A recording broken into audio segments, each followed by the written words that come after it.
Buenas tardes, hermanos, Dios les bendiga. No sé si sean buenas o malas noticias para ustedes, pero el mensaje de hoy es para ustedes.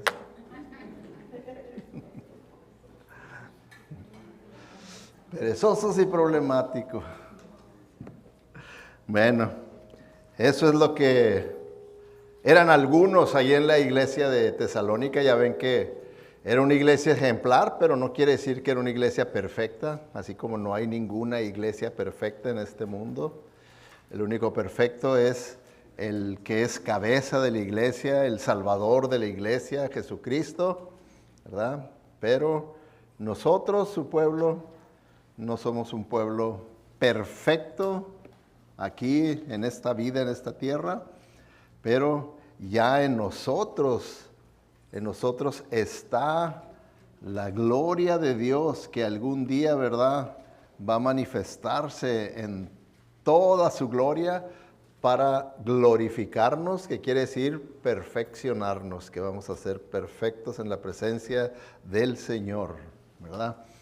Pero vayan abriendo sus Biblias allá, Segunda de Tesalonicenses, y espero que ustedes estén leyendo y meditando durante la semana en el pasaje que vamos a estar viendo, predicando. Este va a ser el número 1 y la próxima semana vamos a ver el número 2. Aquí en este pasaje que tenemos del versículo 6 al 18, el apóstol Pablo presenta 4 razones para que los creyentes de ahí de la iglesia que están manifestando actitud y acciones perezosas y problemáticos, para que cambien sus costumbres, porque no es la voluntad de Dios, ¿verdad?, que un cristiano tenga estas debilidades, estas faltas en su vida, en su carácter, perezosos y problemáticos. No es de acuerdo a la voluntad de Dios. Por lo tanto, el apóstol Pablo les da 4 razones por las cuales ellos tienen que cambiar, tienen que dejar ese estilo de vida. Entonces aquí en este pasaje pues hay lecciones. Siempre cada pasaje de la Biblia tiene lección para nosotros. Tiene lección para nosotros. Nosotros nomás tenemos que estar abiertos al Espíritu Santo, que aplicará su palabra a nuestras necesidades, a nuestra vida. El Espíritu Santo hace eso. Dice que el Espíritu Santo nos guía a toda verdad, a la verdad acerca de nosotros también, y nos hace ver la palabra de Dios exactamente, si nuestros deseos, nuestros pensamientos, nuestras motivaciones, nuestros planes, todo eso es bueno o es malo. Y cuando el Espíritu Santo hace ese ministerio en nosotros, a nosotros nos queda nada más que obedecer. Si no obedecemos, dice la Biblia, somos necios. Y dice que la vara de disciplina es para la espalda del necio, dice Proverbios, que es lo único que podemos esperar cuando somos necios, que el Señor tenga que venir con la vara de disciplina. Y dura cosa es caer en manos de la vara de disciplina de Dios. Entonces vamos leyendo, vamos a leer aquí comenzando con el versículo 6 y vamos a leer hasta el versículo, bueno, yo les digo. Dice el versículo 6, hermanos, en el nombre del Señor Jesucristo, les ordenamos que se aparten de todo hermano que esté viviendo como un vago, y no según las enseñanzas recibidas de nosotros. Ustedes mismos saben cómo deben seguir nuestro ejemplo. Nosotros no vivimos como ociosos entre ustedes, ni comimos el pan de nadie sin pagarlo. Al contrario, día y noche trabajamos arduamente y sin descanso para no ser una carga a ninguno de ustedes. Y lo hicimos así, no porque no tuviéramos derecho a tal ayuda, sino para darles buen ejemplo. Porque incluso cuando estábamos con ustedes, les ordenamos, el que no quiera trabajar, que tampoco coma. Y nos hemos enterado de que entre ustedes hay algunos que andan de vagos sin trabajar en nada y que solo se meten en lo que no les importa. A tales personas les ordenamos y exhortamos en el Señor Jesucristo que tranquilamente se pongan a trabajar para ganarse la vida. Y ustedes, hermanos, no se cansen de hacer el bien. Oremos. Te damos gracias, Padre Celestial, por tu palabra. Tu palabra es clara y tu palabra es sabia. Nos enseña a cómo vivir correctamente en este mundo. Sabemos, Señor, que por nuestra naturaleza caída tendemos a vivir equivocadamente, pero tú, Señor, nos enseñas y nos capacitas y nos fortaleces con tu Espíritu Santo para que podamos ser más que vencedores. Te pedimos pues que nos guíes a aplicar tu palabra en esta hora, porque sabemos que tú hablarás individualmente a cada uno de nosotros. En el nombre de Cristo Jesús te lo pedimos. Amén. Bueno, entonces vemos, ¿verdad?, cuál era la situación de algunos hermanos ahí en la iglesia. Y dice, sin embargo, oímos que algunos de ustedes llevan vidas de ocio. Sin embargo, ¿verdad?, como diciendo, bueno, a pesar de que ustedes son una iglesia ejemplar, bueno, pues hay algunos de ustedes que llevan vidas de ocio, que se niegan a trabajar y se entrometen en los asuntos de los demás. O sea que estas personas, pues no estaban trabajando y teniendo todo el tiempo libre. ¿Qué es lo que pasa por lo general? ¿No le pasa a usted que cuando está ocioso, que tiene tiempo libre, luego piensa en cosas malas, en hacer cosas malas, equivocadas, erróneas?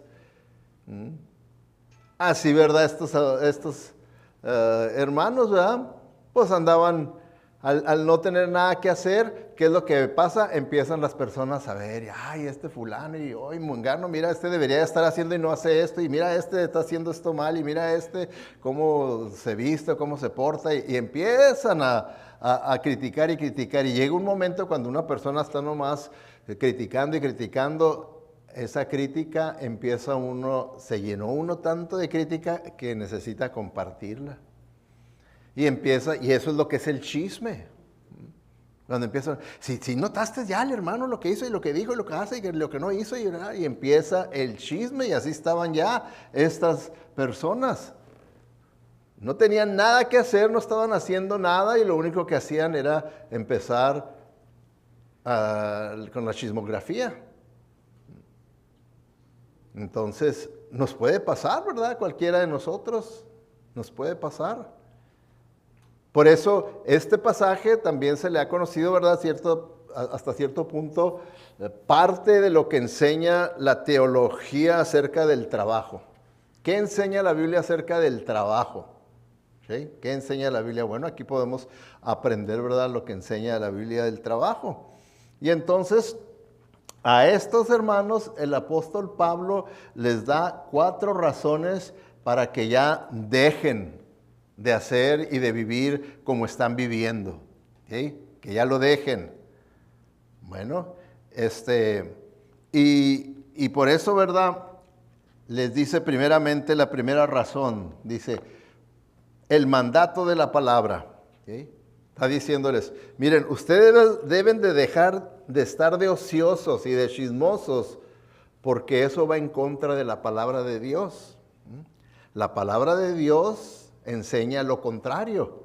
Entonces, ustedes tienen que vivir como dice la palabra de Dios. Como dice la palabra de Dios. ¿Se fijan? Y que eso, ¿verdad?, es algo para nosotros también, ¿verdad?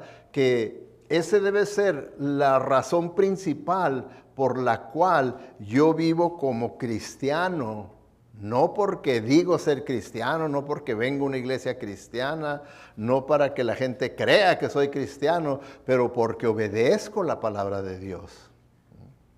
Obedezco la palabra de Dios. Ahí está mi corazón, porque tengo una alta estima. Considero la Biblia verdaderamente palabra que viene de Dios para mí, y yo lo obedezco. La aprecio, digo, es palabra de Dios. Este no es un libro de los hombres. Es un libro de Dios y contiene la palabra de Dios, a pesar de que Dios usó hombres para que la escribieran. Pero es la mismísima palabra de Dios. Lo que Él quería que supiéramos, se aseguró que los que lo escribieran así. Y así fue. Entonces yo puedo y yo lo creo. Por eso estoy aquí delante de ustedes predicándolo y he dedicado mi vida a eso, porque creo 100% sin lugar a duda que esta es 100% palabra de Dios mismo. Por lo tanto, yo lo tengo que vivir. Antes de predicárselos a ustedes, ya el Señor me lo predicó a mí. Ya me habló a mí, ya me lo aplicó a mí, porque es palabra de Dios y yo también lo tengo que obedecer de la misma manera que, como les digo a los oyentes, que hay que obedecer el mandato. Porque fíjense, como dice en el versículo 6, dice, hermanos, un mandamiento les doy en el nombre del Señor Jesucristo. Apártense de cualquier hermano que ande con holgazanerías y que no siga las enseñanzas que ustedes recibieron de nosotros. ¿Se fijan? Bueno, no tan solo aquí el apóstol Pablo le habla a los holgazanes, a los problemáticos, sino ahora a la congregación. Y a la congregación les está diciendo, hermanos, ya es hora de que apliquen disciplina a estos hermanos indisciplinados. Apártense de cualquier hermano que ande con holgazanerías y que no siga las enseñanzas que ustedes recibieron de nosotros. ¿Por qué? Porque si ustedes se acuerdan, en 1 Tesalonicenses, cuando fuimos a través de esa primera carta, ya el apóstol Pablo había tratado con este problema, ¿verdad? Ya había tratado con este problema y les había dicho que no, que eso no estaba bien, que había que trabajar y que, bueno, todo es lo que vimos, ¿verdad?, en 1 Tesalonicenses. Entonces, ¿cuánto tiempo existe entre la primera carta de los tesalonicenses y la segunda carta a los tesalonicenses? ¿Quién se acuerda?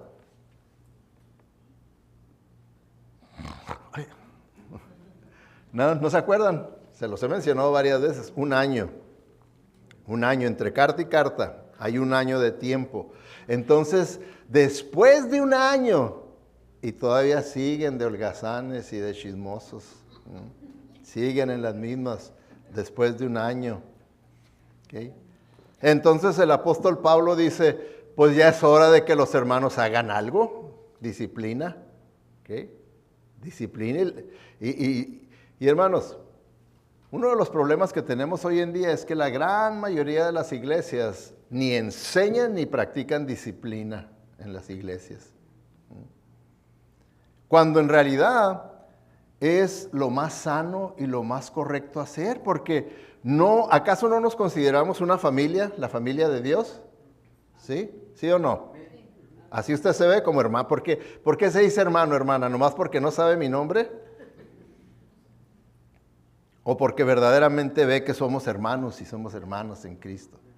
Es por eso, ¿verdad? No es una facilidad para no acordarnos de los nombres de las personas, sino más hermano, hermana, y ay, quién sabe quién será. No, es porque consideramos que somos familia de Dios y esto somos una familia local. En esta asamblea, en esta congregación, somos una familia de Dios. Ahora, en su familia, ¿no hay y no había disciplina en su hogar? ¿Verdad? En todos los hogares casi hay disciplina, buena o mala, pero hay disciplina.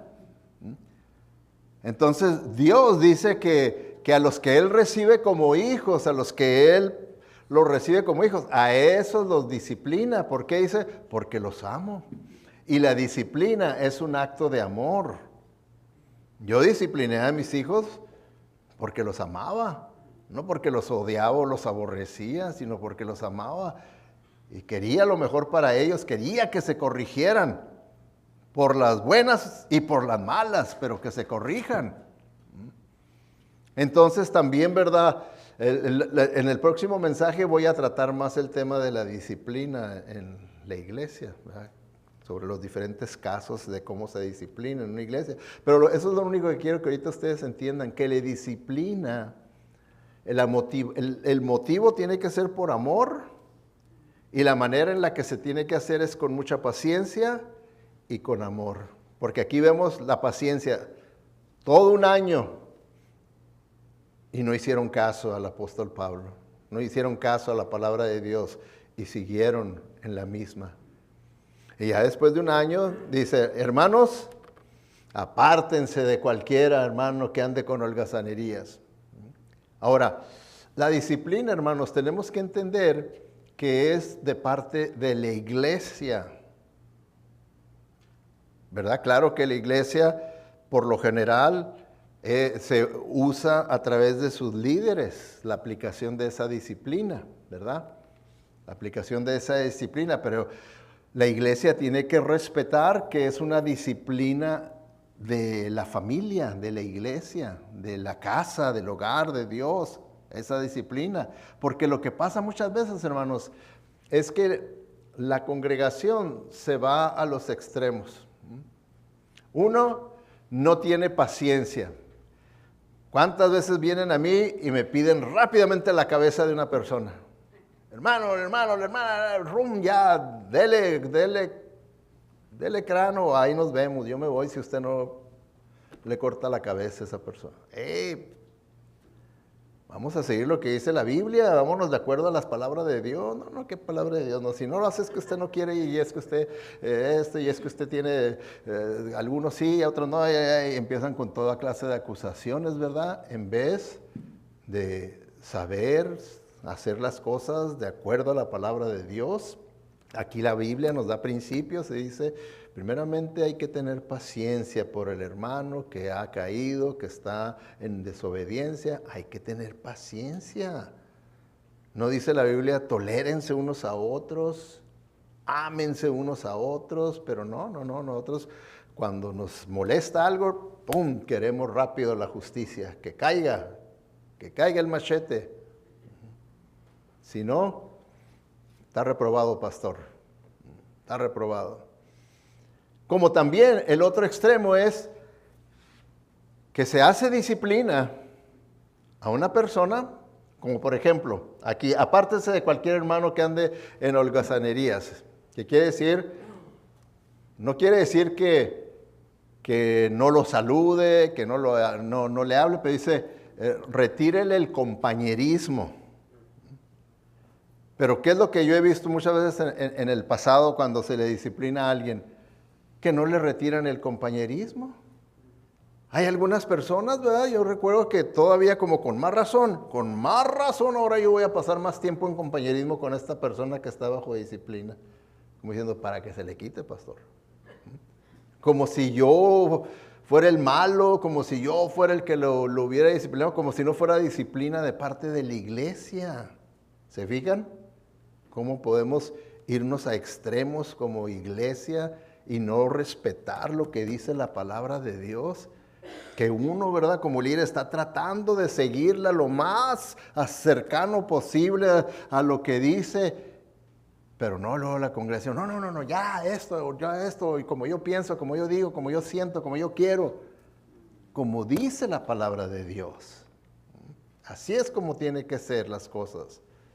Y nosotros tenemos que tener esa madurez, esa espiritualidad para hacer lo que dice la palabra de Dios. Porque fíjense, aquí el apóstol Pablo ya les habla más fuerte a la congregación y también a los que están en holgazanería.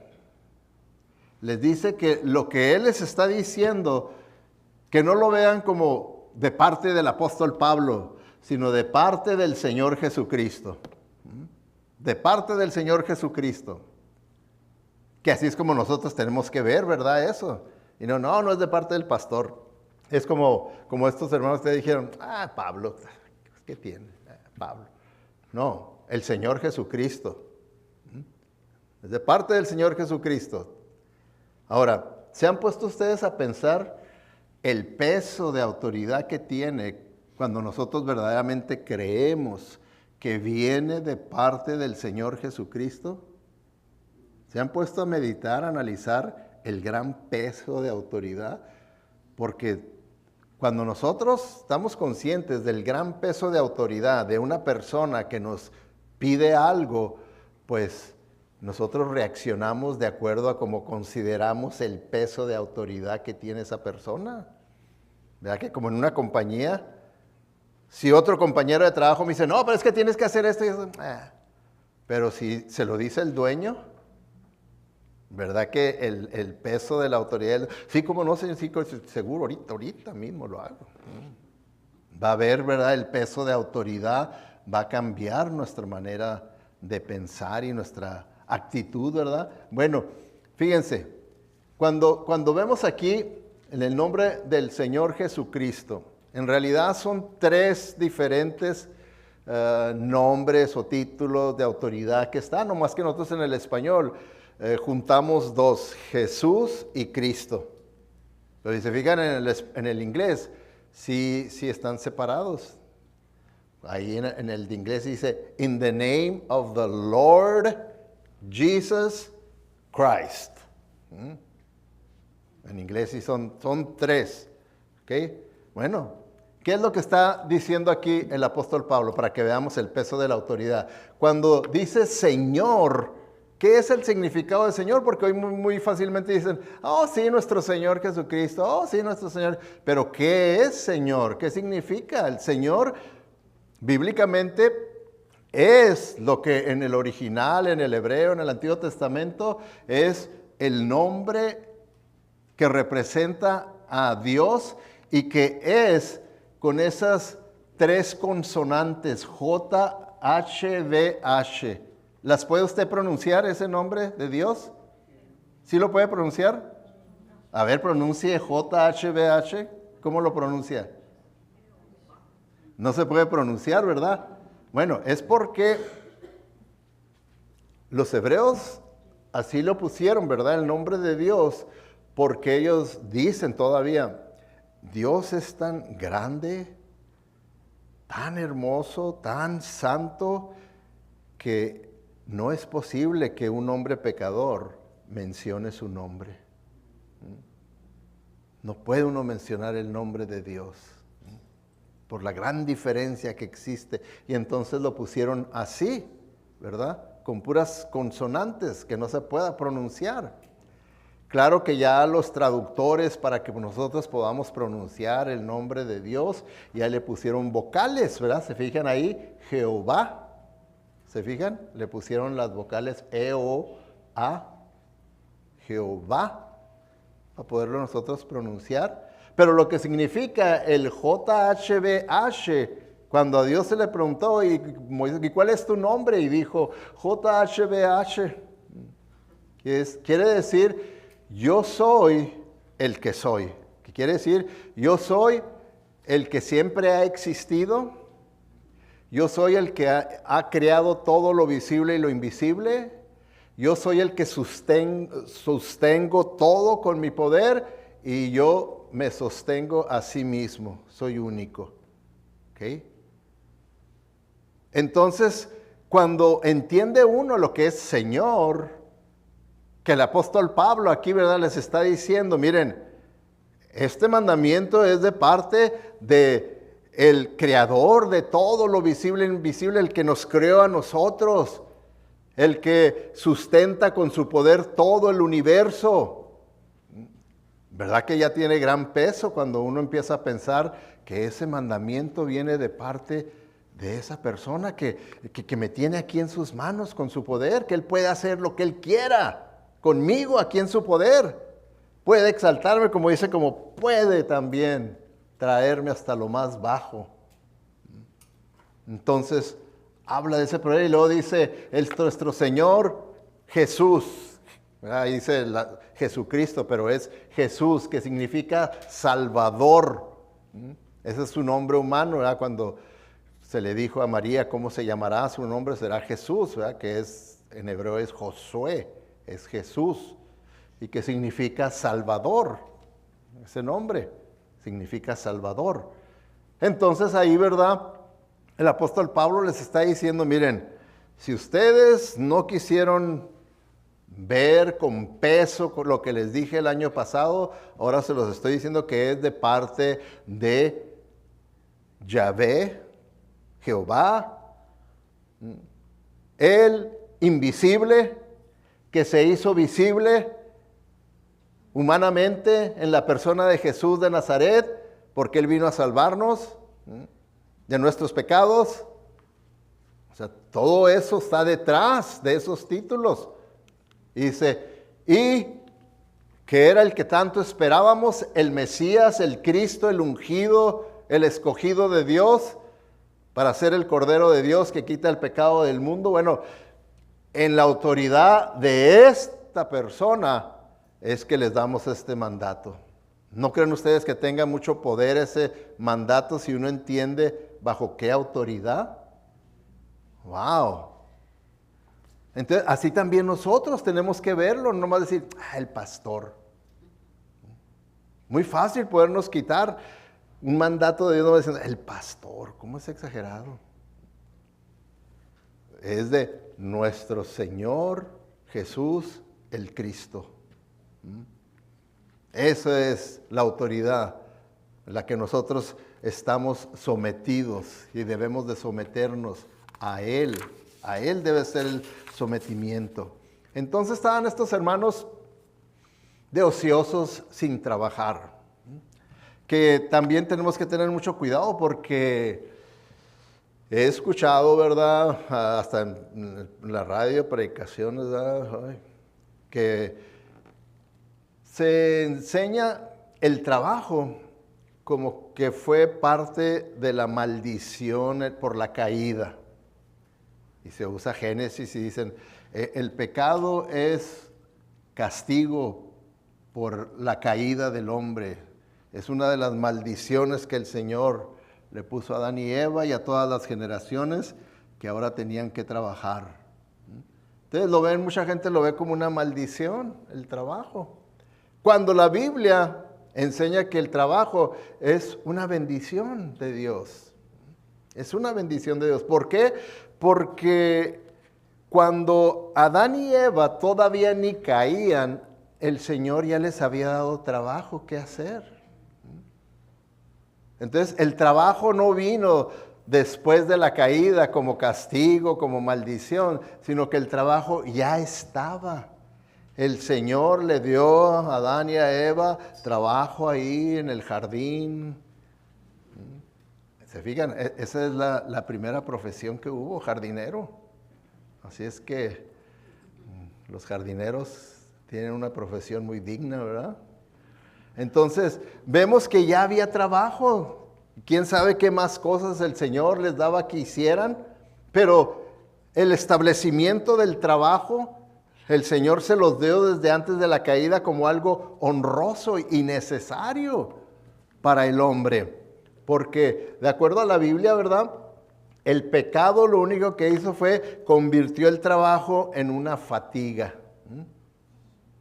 O sea que quiere decir que por nuestra condición pecaminosa, aquello que es una bendición de Dios, nosotros lo vemos como una fatiga, como algo enfadoso, algo que no quisiera. ¿Cuántas personas no piensan, ya lo que quiero es que llegue mi edad para retirarme porque ya quitarme esta maldición de encima del trabajo?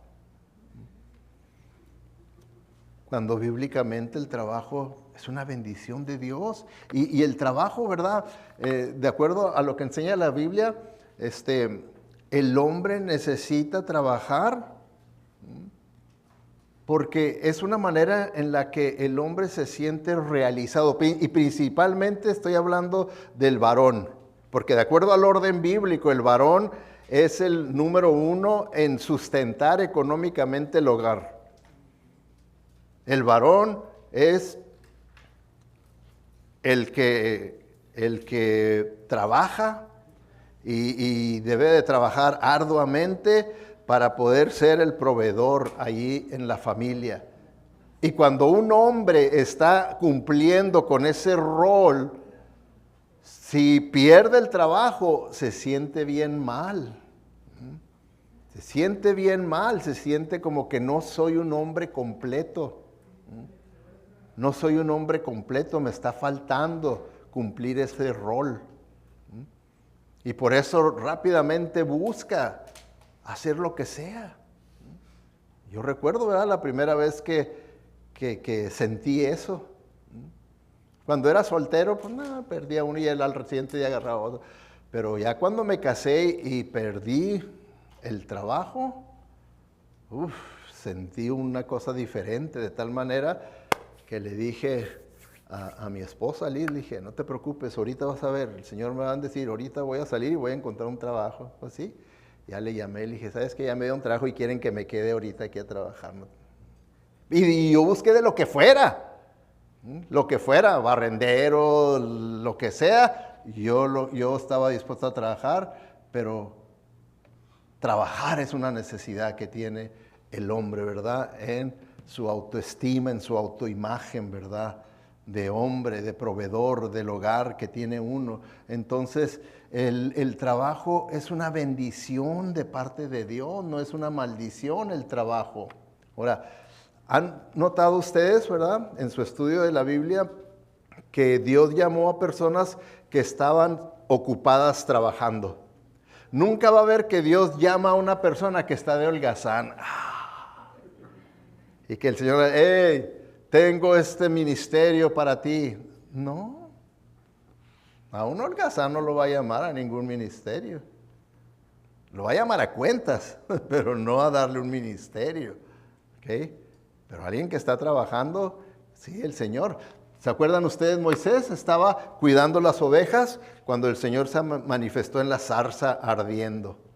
Pero él estaba trabajando ahí, ¿verdad?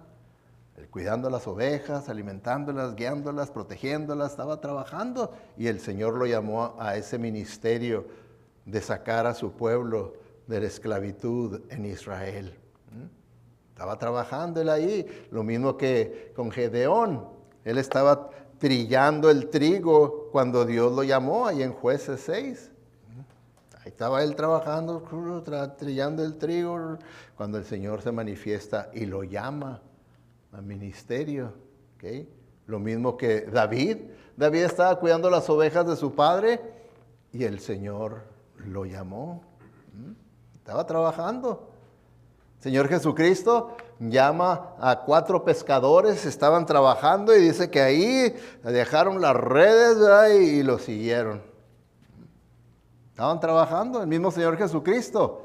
Sabemos, ¿verdad?, que su papá humano, carnal, José, el esposo de María, falleció y él se quedó a cargo del negocio de la carpintería, ¿verdad?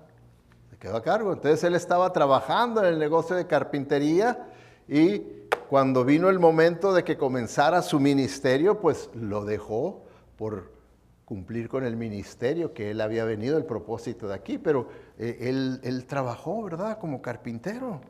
Entonces el trabajo es una bendición de Dios y es algo que Dios usa para bendecirnos a nosotros. Ahora, una pregunta que tal vez a usted se le pueda venir a la mente o ya se le haya venido, es por qué vivían como lo hacían estos hermanos que estaban sin trabajar, que no querían trabajar y que andaban de chismosos. ¿Por qué? ¿Qué sería la causa que produjo esto? Porque no estaban así antes, sino que se lanzaron a vivir de esta manera. ¿Qué sería?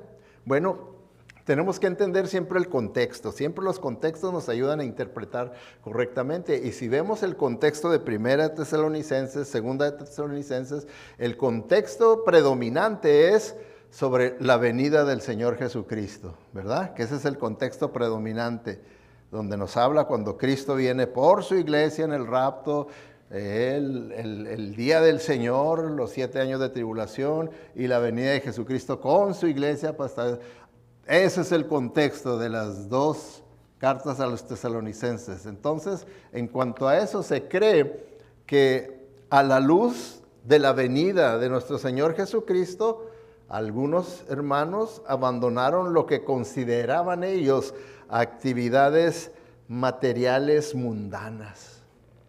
Diciendo, ¿cómo vamos a ponernos a trabajar ahorita en cosas de este mundo cuando el mismo Señor nos ha dicho que pongamos nuestra mirada en las cosas de arriba y no en las de la tierra?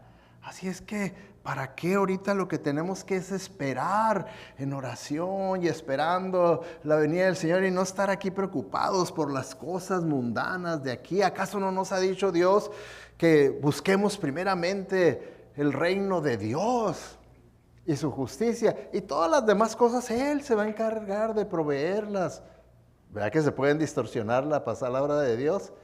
Se puede distorsionar y aplicarlas, como en este caso, para la holgazanería y no hacer nada. Y si yo aquí, bien espiritual, con mi bata blanca, esperando el momento de la venida del gran Dios y Salvador Jesucristo. Qué bíblicos, ¿verdad? Y mientras, que me mantenga la iglesia. Qué bonitos así estaban, ¿verdad? Qué bonitos. Entonces, por eso el apóstol Pablo tuvo que decir, hasta aquí, párenle. Párenle, porque eso no es lo que les hemos enseñado. Eso no es lo que les hemos enseñado, les dijo. Eso no les hemos enseñado. Y ustedes mismos lo saben bien porque escucharon de la misma boca del apóstol Pablo y ahora de los discípulos que estaban ahí también dirigiendo a la congregación. Entonces, esta puede ser una razón. ¿Verdad? Una segunda razón, ¿verdad? Posible, puede ser que haya una combinación, unos por esta, otras personas por la segunda razón, ¿verdad? La segunda razón puede ser probablemente porque perdieron su negocio debido a la persecución. Su trabajo, su negocio, lo perdieron.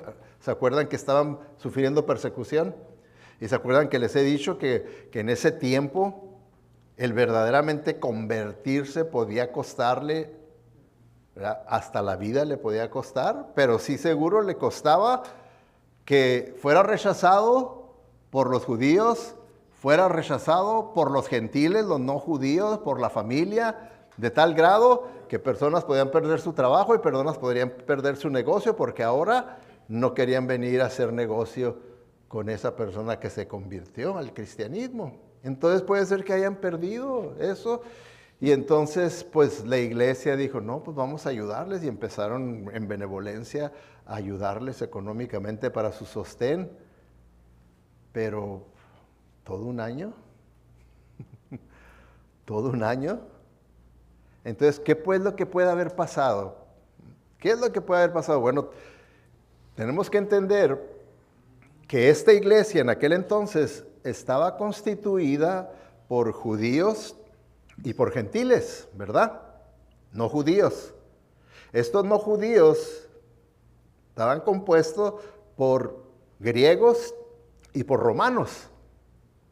Griegos y romanos. Esa era la combinación que había en las primeras iglesias que se establecieron. Judíos, griegos, romanos.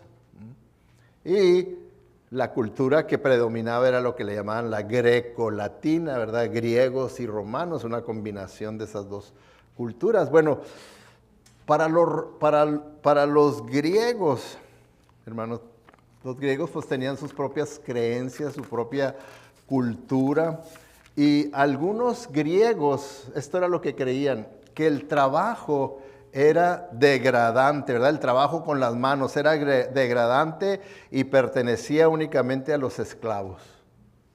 Por eso cuando ustedes leen en las escrituras que el apóstol Pablo dice, trabajen con sus propias manos.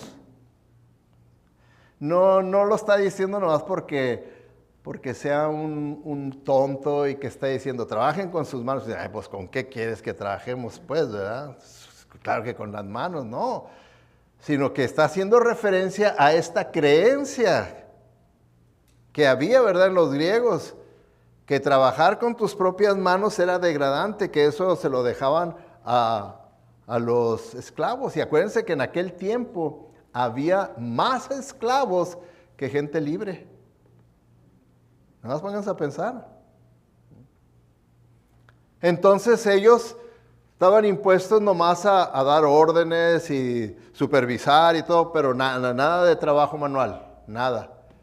Entonces puede ser que al venir la persecución y perder su negocio, dijeron, yo no me voy a meter, yo ni sé trabajar con mis manos.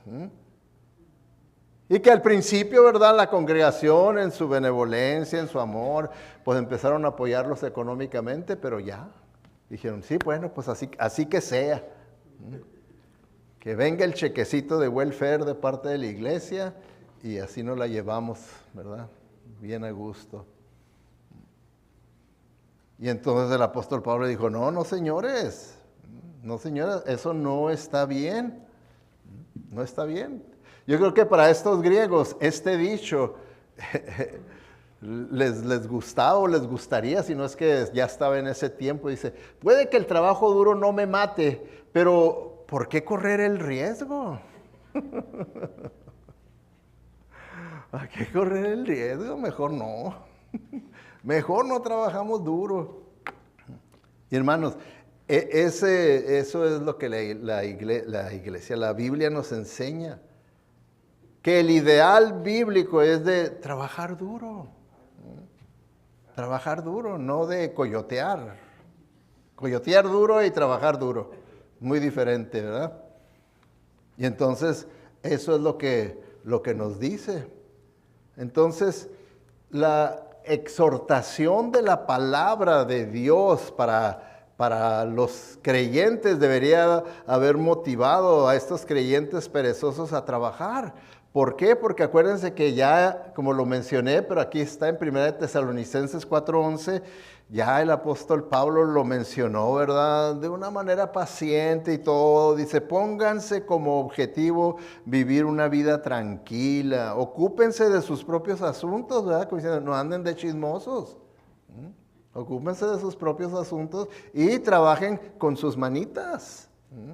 Trabajen con sus manitas. No es degradante trabajar con las manos. No es degradante lavar trastos, andar escarbando con una pala la tierra o con las manos, lo que sea, sembrando, nada, nada de eso es degradante. Trabajen con sus manos tal como los instruimos anteriormente. Dice, ya es algo que les habíamos dicho, todavía, fíjense, es algo que ya les había dicho Pablo en vivo y a todo color, y luego la primera carta también se los dice, y ahora en la segunda carta sigue el problema. Por eso es que, dice el apóstol Pablo, ya se acabó la paciencia, se acabó la gracia, ahora viene la justicia y la disciplina. Viene la disciplina sobre estos hermanos. Y la iglesia debe, por amor y para que tenga efecto la disciplina, tienen que respetarla. Tienen que apoyarla, tienen que aplicarla también la congregación. Por eso es que se las dirige el apóstol Pablo a la congregación y se los dirige en el nombre y autoridad de nuestro Señor Jesús el Cristo. ¿Nos queda alternativa? ¿Tenemos alternativa de obedecer o no obedecer? ¿Que tenemos esas opciones? ¿Sí o no? No, con esa autoridad no tengo opciones. No tengo opciones. Si el dueño de la compañía donde trabajo me dice, levante esa caja y póngala allá, ¿verdad que no tengo opción de decir, la voy a levantar, pero la voy a poner en otro lugar? No tengo opciones. Si él me dijo que la levante y la ponga allá, eso es todo. Si la autoridad de nuestro Señor Jesucristo nos dice que hagamos algo, es punto. Punto y ya. No hay discusión. ¿Qué le voy a discutir? Al que crió todo, al Señor, Jehová, Yahweh, creador de todo, el que sostiene todo, el que me sostiene mi vida. ¿Cómo me voy a poner a discutir con él? ¿Qué es lo que quiero? No, es necedad. Es necedad. Por eso, ¿verdad? Vemos aquí que la exhortación de la palabra de Dios debe de ser suficiente para que nosotros obedezcamos. Debe ser suficiente. Ahora, en segundo lugar, hermanos, el ejemplo del apóstol, ¿sí? Que les dice el apóstol, ok, mira, ahí está, la autoridad suprema. El Señor Jesús, el Cristo. De Él viene la orden. Ahora tomen nuestro ejemplo, ¿verdad? El ejemplo del apóstol Pablo les dice en el versículo 7, porque ustedes mismos saben que deben seguir nuestro ejemplo, porque cuando estábamos con ustedes no actuamos de manera indisciplinada o inapropiada. Nunca fuimos ociosos ni perezosos ni evadimos nuestros deberes.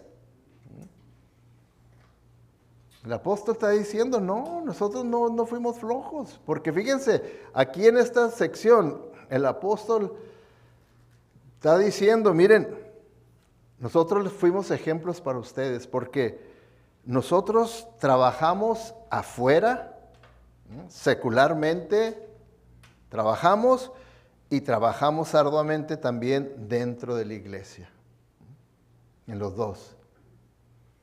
Entonces, muchas veces, hermanos, yo he visto, ¿verdad?, personas que me dicen, pastor, ya agarré trabajo, por eso ya no voy a poder servir.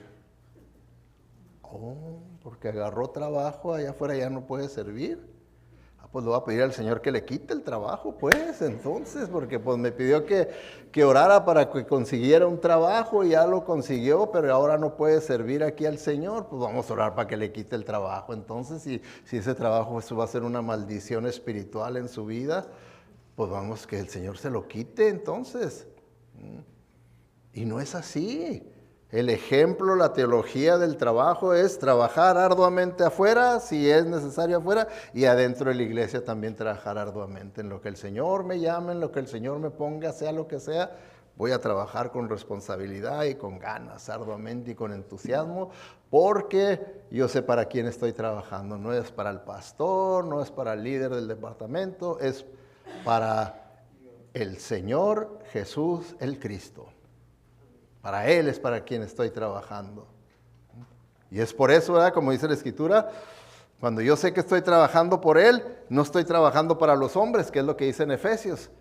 Yo no estoy trabajando para el ojo del hombre, sino para el Señor. Yo trabajo para Él, entonces porque trabajo para Él, voy a hacer las cosas bien y voy a trabajar arduamente aquí afuera, secularmente, y también en la iglesia voy a trabajar para el... O sea que donde yo quiera que trabaje es para el Señor. Es para el Señor. No hay tal cosa que si era como pensaba la cultura grecolatina, grecorromana, ¿verdad? De que había compartimientos en la vida, que podía uno separar, decir, no, trabajo es trabajo, negocio es negocio, la familia es la familia, la iglesia es la iglesia, como diciendo, hay diferente manera de actuar y diferentes, como quien dice, valores que aplicar en cada uno de los diferentes entidades, lugares. Y la Biblia dice, no, todo es lo mismo. No hay diferencia. Tú tienes que ser igual en el hogar, en la iglesia, en el trabajo, donde quiera que estés, es igual, no hay compartimientos, Muchas veces yo he oído personas que dicen, pastor, es que en el negocio es negocio.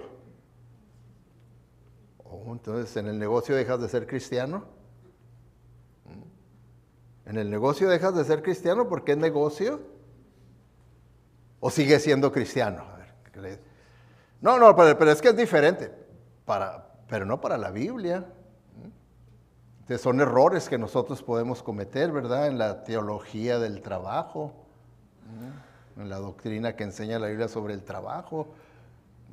Entonces, yo un trabajo secular que haga, lo voy a hacer lo mejor que puedo porque se lo estoy haciendo a mi Señor. Sea lo que sea, lavando trastes, sea lo que sea. Yo así, cuando aprendí eso, lo empecé a aplicar. Bueno, un trabajo recuerdo, ¿verdad?, que el supervisor me dijo, Sergio, tú estás trabajando más despacio que los demás, dice, pero no le hace, síguele así, porque tú lo estás haciendo muy bien. Y aquellos otros tienen que volver y rectificar. Y contigo no tengo ese problema. Es que yo trabajo para mi Señor. Y yo, el tiempo que tome, pero lo voy a hacer bien hecho para el Señor, porque es para Él, para el que estoy haciendo esto. También recuerdo cuando trabajé en compañía de herrería, Wrought Iron, y yo pues limpiaba los fierros, los tubos, y me encargaba de hacer los cortes. Me daban las medidas para hacer los cortes, y cuando ya le dije que iba a dejar el trabajo, que ya había encontrado, me dijo, no, dice, nunca he podido encontrar a alguien que haga los cortes perfectos como tú los haces. Dice, porque luego tengo problemas a la hora de ir pues los soldo, y la hora de instalar, pues no quedan, tiene que ser exacto los cortes. Porque con el fierro no puedes con que andar haciendo un doblez aquí. No estoy trabajando con plastilina. Y no quería, ¿verdad? ¿Cuánto quieres que te pague? Porque, bueno, ¿por qué? Porque yo estaba consciente que estaba no trabajando para él. No trabajando porque esa persona era basura. Era basura. Se los digo o dígame usted, si un pedófilo no es basura.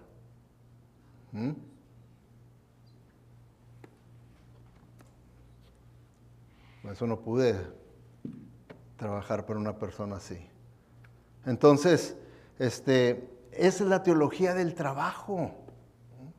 Esa es la teología del trabajo, y eso es lo que nos dice la Biblia, que el ejemplo del apóstol Pablo. ¿Okay? Ahora, si se fijan ustedes, aquí en este pasaje el apóstol Pablo está enfatizando, yo estoy trabajando por fuera para poder sostenerme, y no estoy dependiendo de la iglesia para mi sostén. Ahora, aquí tenemos dos enseñanzas que hay quienes las han puesto en conflicto. En una ocasión me llamaron de una iglesia, me dijeron, pastor, porque la iglesia estaba dividida, me dijeron, pastor, ¿pudiera venir usted a darnos una enseñanza sobre si es bíblico que se le pague a un pastor o no es bíblico? Por estas mismas enseñanzas de aquí. Entonces, y los dos grupos usaban la Biblia. Unos usaban los pasajes donde dice, no, sí, hay que pagar. Y no, aquí dice que el apóstol Pablo dio ejemplo de que, y ese es el ejemplo que deben de seguir los pastores, que no reciban salario de parte de la congregación. Y entonces me llamaron, ¿verdad?, para que yo dejara en claro, porque estaban los hermanos ahí divididos. Pues les di, ¿verdad?, la explicación, y les expliqué, ¿verdad?, en cuanto a esto, ¿verdad?, qué era el contexto y todo. Bueno, la cosa es como por lo general pasa así. Los que decían que sí hay que pagarle a un pastor, porque esa iglesia estaba sin pastor, veían la necesidad de un pastor, pero pues no se ponían de acuerdo, ¿verdad? Y entonces los que creían que sí se le tenía que pagar al pastor, se fortalecieron más en su punto. Y los que decían que no, se aferraron más a que no. Y lo único que pasó es que la iglesia se dividió y desapareció. Desapareció la iglesia esa. Dije, no me echen la culpa a mí de que desaparecieron. Yo nomás les enseñé lo que dice la Biblia, ¿verdad? Lo que dice la Biblia. Y es que aquí tenemos que entender, por eso siempre los contextos históricos son bien importantes, porque sin el contexto histórico, pues uno malinterpreta. Y ahora, como ahí, ¿verdad?, ellos decían, alguien decía, hermano, entonces se contradice la Biblia, porque de uno sacan un versículo que sí y otro que no, se contradice la Biblia. No, les dije, la Biblia no se contradice. Cuando usted encuentre dos pasajes que aparentemente se contradicen, es que la interpretación de alguno de ellos es incorrecta. La interpretación, la explicación es incorrecta. Pero si usted dice que sí hay pasajes de contradicción, entonces no es palabra de Dios. Entonces sí es palabra de hombre, porque el hombre sí nos contradecimos con nosotros, ¿verdad? Pero Dios no se contradice, y si verdaderamente creemos que es su palabra, es que el error está en uno, en la interpretación que uno le dé a la palabra. Ay, se me acabó el tiempo. Qué contradicción. Yo que quiero explicarles este asunto, ¿verdad? ¿Saben qué? Mejor se los voy a dejar para podérselos explicar bien la próxima semana. El por qué no es una contradicción, ¿verdad? Bueno, ¿comprenden? Bueno, ok, hermanos. Entonces, lo único que podemos, ahorita puedo dejarles, ¿verdad? Ahí en su mente para que ustedes lo consideren, es cualquier cosa que el Señor les haya hablado en esta hora, porque Él nos habla a través de su palabra y su Santo Espíritu, ¿verdad? Dice la Biblia que Él ahí nos lo aplica en nuestra vida, que penetra hasta nuestra conciencia y nos hace ver exactamente dónde estamos y lo que pensamos y lo que deseamos y nuestros planes y todo, dice, y Él mismo hace el juicio de que está bien o está mal. Entonces, al hacer Dios esa obra ahorita en nosotros, obedezcan lo que Él está pidiéndoles. Obedezcan. Esa es la única manera en la que ustedes van a poder hacer que este tiempo que pasaron aquí sea una bendición completa en sus vidas. Porque dice el Señor que no se conformen únicamente con oír la verdad de la palabra de Dios, que es la mitad de la bendición, sino con cumplirla, obedecerla. Ahí se completa la bendición. Entonces, que ustedes lleven en su corazón, en su mente, el deseo de que todo lo pueda en Cristo que me fortalece para completar la bendición de Dios a través de la obediencia. Oremos. Te damos gracias, Padre Celestial, por tu palabra, Señor, que es tan interesante porque es tuya, Señor, es de tu sabiduría. Y Señor, ayúdanos a que nosotros la apreciemos tal como es tu palabra, de esa clase de Dios que podemos ver que se refleja en esos títulos de Señor, Salvador, Jesús, Cristo. Ayúdanos, Padre Celestial, a que podamos nosotros no tomar tan a la ligera lo que viene de parte tuya. Nos perdemos grandes bendiciones cuando vivimos para nosotros, para nuestros deseos egoístas, y provocamos hasta tu disciplina en nuestra vida. Ayúdanos a creerlo, a entenderlo y a arrepentirnos de lo que necesitamos arrepentirnos, Señor. Porque si no, lo único que podemos esperar es caer en manos de tu disciplina. Y sabemos, Señor, que tu disciplina no es nada agradable. Que tu disciplina puede caer, si no es en nosotros personalmente, puede caer en las personas que más queremos, más amamos, de una manera trágica. Señor, ayúdanos a que estemos conscientes de que nuestras decisiones, buenas o malas, traen consecuencias buenas y malas también. Guíanos, Señor, al arrepentimiento, sabiendo que si confesamos nuestro pecado a ti, tú eres fiel y justo para perdonarnos y limpiarnos de toda maldad, y que así podamos lanzarnos en esta vida a hacer tu voluntad y a vivir para honrarte y glorificarte a ti, y no para vivir para nosotros mismos egoístamente. Te lo pedimos en el nombre que es sobre todo nombre, el nombre de nuestro Señor Jesús el Cristo. Amén. Hermanos,